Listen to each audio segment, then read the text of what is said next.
Marites, blind items ba ang hanap mo?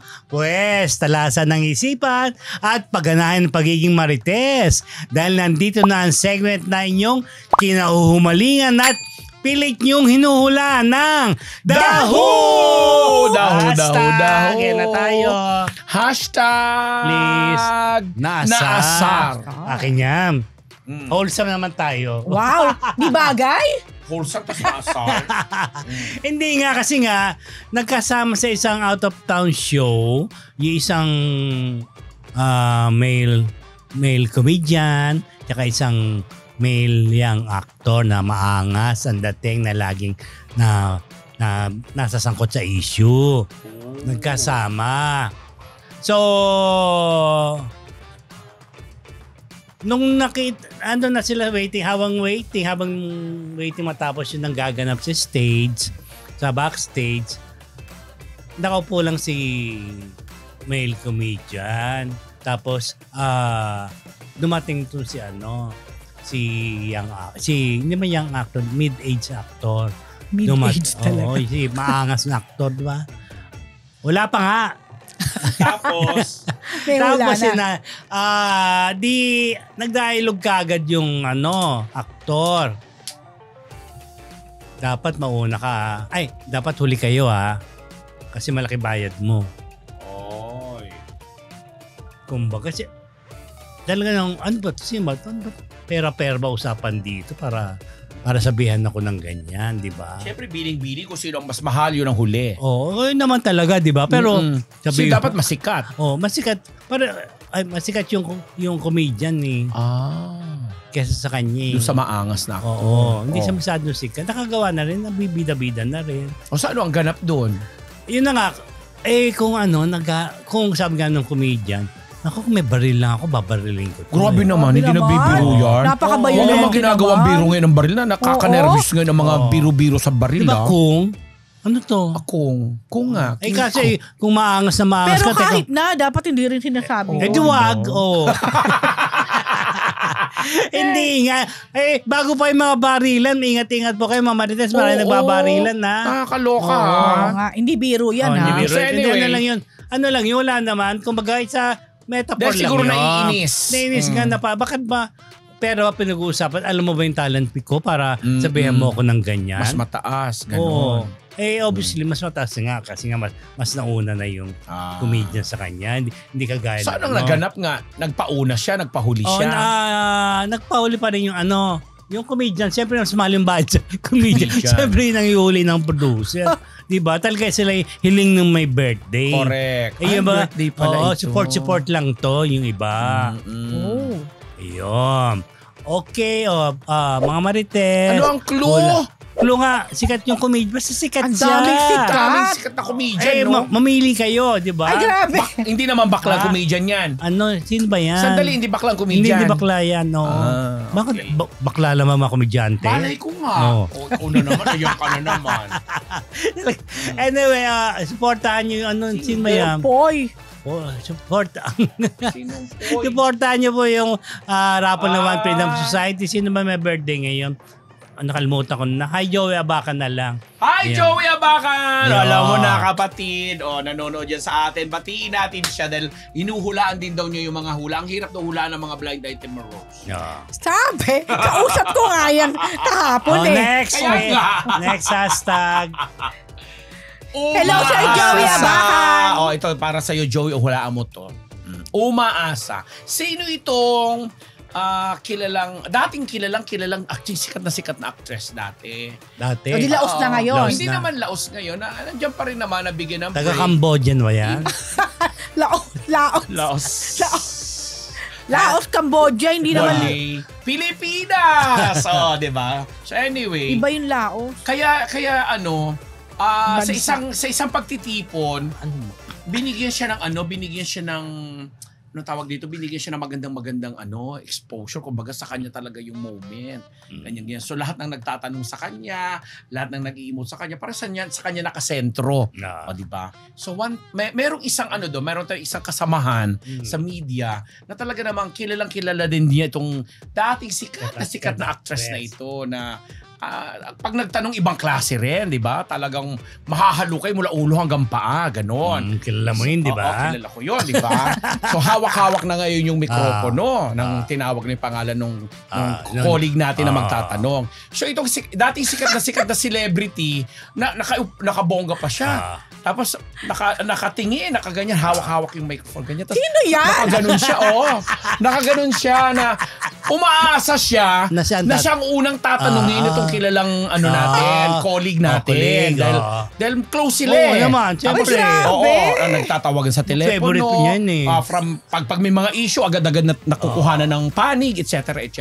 So, siyempre, kung ikaw nga naman yung celebrity na binibigyan ng moment, aasa ka na, wow, ang ganda ng tanong sa akin itong kaibigan ko, chika ko, beshi ko, gano'n. Tapos, hindi siya ang tinawag. Yung ibang artista na nandoon sa ibang side. Ang ganda ng reaction, huling-huli talaga ng mga matang camera namin na talagang nakaganon siya na umaasa. Nakaano pa yung microphone niya, ready na siya. Biglang umatras na ganun pag sumandal sa upuan sa tapos biglang tumingin doon sa tinatanong nung ka-colleague natin. Para bang sinasabi niya, bakit hindi ako ang itinanong? Bakit naman inuna mo siya? Ba't ako gano'n? May mga gano'n. Gusto nung kuling natin personal. Sa galing umarte na itong napakagaling na actress nito, kitang-kita mo talaga hindi na itago yung parang disappointment sa Grabe naman. Okay, grabe naman. Grabe naman. Basta maganda ang clue. Nagbabalik ito ngayon. Okay. Sa teleserye, di ba Joey Abak? Ano ba yan? Mahuhulaan mo yan, Sir Joey. Binabati ko ang mga kaibigan ko dyan sa Connecticut, si Roger Esmer, saka si Jeric De Los Cientos, pati na po dyan sa Sydney, Australia, si Ate Graciela Bables at saka si Ate Jackie La Chica Luis. Hello po sa inyo. Kay Ricky Avena, nakabalik na ng LA. Once lang kami nagkita, nanood ng Eat Bulaga, nanood ng Eat, pati Showtime. Lahat ng noontime show ni Lagare. Maraming salamat. Sana nag-enjoy ka. And of course, kay Lolita Di Diyos Katsumi sa Japan. Merry Christmas! Merry Christmas! Ayan na. Original. Tapos, anong tawag po dito? Ang Luzon, Visayas, Mindanao ng mga kapwa ko Uragon yan. O, diba? Kay Dr. Jessica D ng Ideal Vision, ang mga ka-Faces and Curves family ko, Dr. Jerry Casata and Dr. Sheila Casata. Tita Thelma Zuniga Rodriguez, hello po. Yun na. Wala na. O, diba? At Lilipat. #lilipat. Mula sa umaasa, lilipat naman. Oo nga. Eto nga, mainit-init pa to eh. As in, mainit-init yung chika sa akin kanina. Ano daw, itong isang sobrang sikat na actress. Noon o ngayon?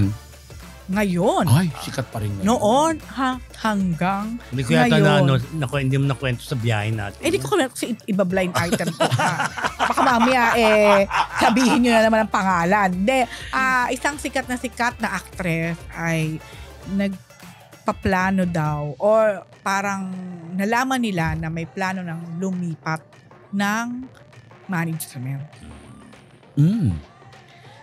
Sa gitna ng mga kontrobersya na meron ngayon. Kaya parang nagwa 1+1 itong mga nakakaalam na mukhang may something nga. May nangyari nga. Mukhang may Something's nangyayari cooking. nga. Oo, gano'n. Yan. So at mukhang ang lilipatan daw na parang pinag-iisipang lilipatan ay nililipatan rin ngayon ng mga ibang artista na hindi mo akalain doon magpapamalo. Alam nyo, mahirap kasi itong magbigay ng maraming clues dito dahil basta may mga letra. Kumbaga, developing pa lang story. Oo. Base sa aking wala akong alam dyan. base sa aking source, pero yun nga raw, yun ang maugong na balita sa kanila. Dahil ang mismong nagkwento sa kanya ay may isa kang tama. ay Tagaloob. Yun. Pero doon ang nahihinuha ko dyan, yung lilipatan niya may mga letra yun eh. Siyempre may mga letra yung company. Siyempre. Oo. Pero matipid. Basta yun. Hindi ko mag-gets. Hindi mo mag-gets? Basta yun. So, kung parang ang nila, kung lilipat man to, parang ang gusto yatang mangyari talaga nitong artista na to. Teka lang. Nitong Artista, actress. Oo, ay talagang umarangkada na yung ibang image na talaga. Ay, Parang ganun. So, pag nag 1 plus 1 plus 1 na naman sila, pwedeng sabihin nila na Bahala sila mag 1 plus 1 plus 2 plus 3. Basta wala tayong binibigay na ano pa dahil developing stories pa nga. At saka lang blind siya. item para naman yan ngayon Oo. Pwede rin naman itong Pwedeng hindi totoo, matuloy. pwedeng hindi Dahil matuloy. pwedeng yung management niya ngayon ay talagang gagawin ng lahat para hindi siya mawala. Dahil ano to isa din sa Gold mga... mine. Gold mine. Oo, naman. Siyempre naman. Ay, isang tanong na lang. May ka-love team ba ito? Wala na yata. Basta, yun na yun. Hindi na ako magsasabi. Bati ka na. Lagi na lang. Yun na, alam nyo, eto na. Ayan. May nagkapabati sa akin. Sino? Hindi ko matandaan ngayon. Yun ang totoo. Kasi sabi talaga, oy, lagi ako nanonood ng Marites University, batiin mo naman ako. Si Joey Abacan yan. Hindi, yun na nga, binating yun na nga. Sinabi nga sa akin ni Sir Joey. Batiin rin natin si Rosel Monteverde. Meron talaga. Diba? Sino Si Annette pa? Gozon, Atty. Gozon. Diba? Attorney. Para matandaan mo, isa-isay namin. Inisip ko talaga. Atty. Maggie. Attorney Maggie Garduque, thank you. Naku, patawad po at hindi ko matandaan. Baka sa susunod na hindi. Baka sa susunod naming matandaan ko na. Ano ba yan? Taga Sydney, taga Bataan. Hindi talaga. Showbiz din eh. Showbiz. Anyway, saka sa mga nagtatanong, si Jaiho po ay mayroong ganap, 'di ba? Kaya wala siya dito. So hopefully next makasama natin siya. Correct. Yun. Kasi busy po siya. Meron siyang Kasama ginagawang din siya sa teleserye sa Liars. Oo, may eksena sila doon ng isang Yeah. gwapong lalaki. Kimson. Tan. Si Kimson Tan. Diba? Naku, mukha nga. Ay, Yun. Pabalita na lang Okay, magbalita. bitin muna tayo mga Marites. Itong mga Marites sa studio, dami-dami na nila. ako nung sino ba nagkapabati sa akin? Nakakainis. Basta binabati na lang po ni Hello, PhD sir, Rose kung sino ka man. Hello daw po. Wala ka Ano nabanggit ba sa yan? akin Oo. Hindi, talagang sinabi nga yun. Sabi ko, di ba batiin kita? Sabi ko pa. Si Nurse Alma ba yan? Hindi. Si ano ba yan? Hindi ganon. Hindi, Hindi artista ganon. nga daw eh. Artista? Oo. Okay, Hi, Jed Madela. Magkikita tayo Okay, mga rito. Marites, hula-hula na! Yan po ang The Who mula sa Marites University!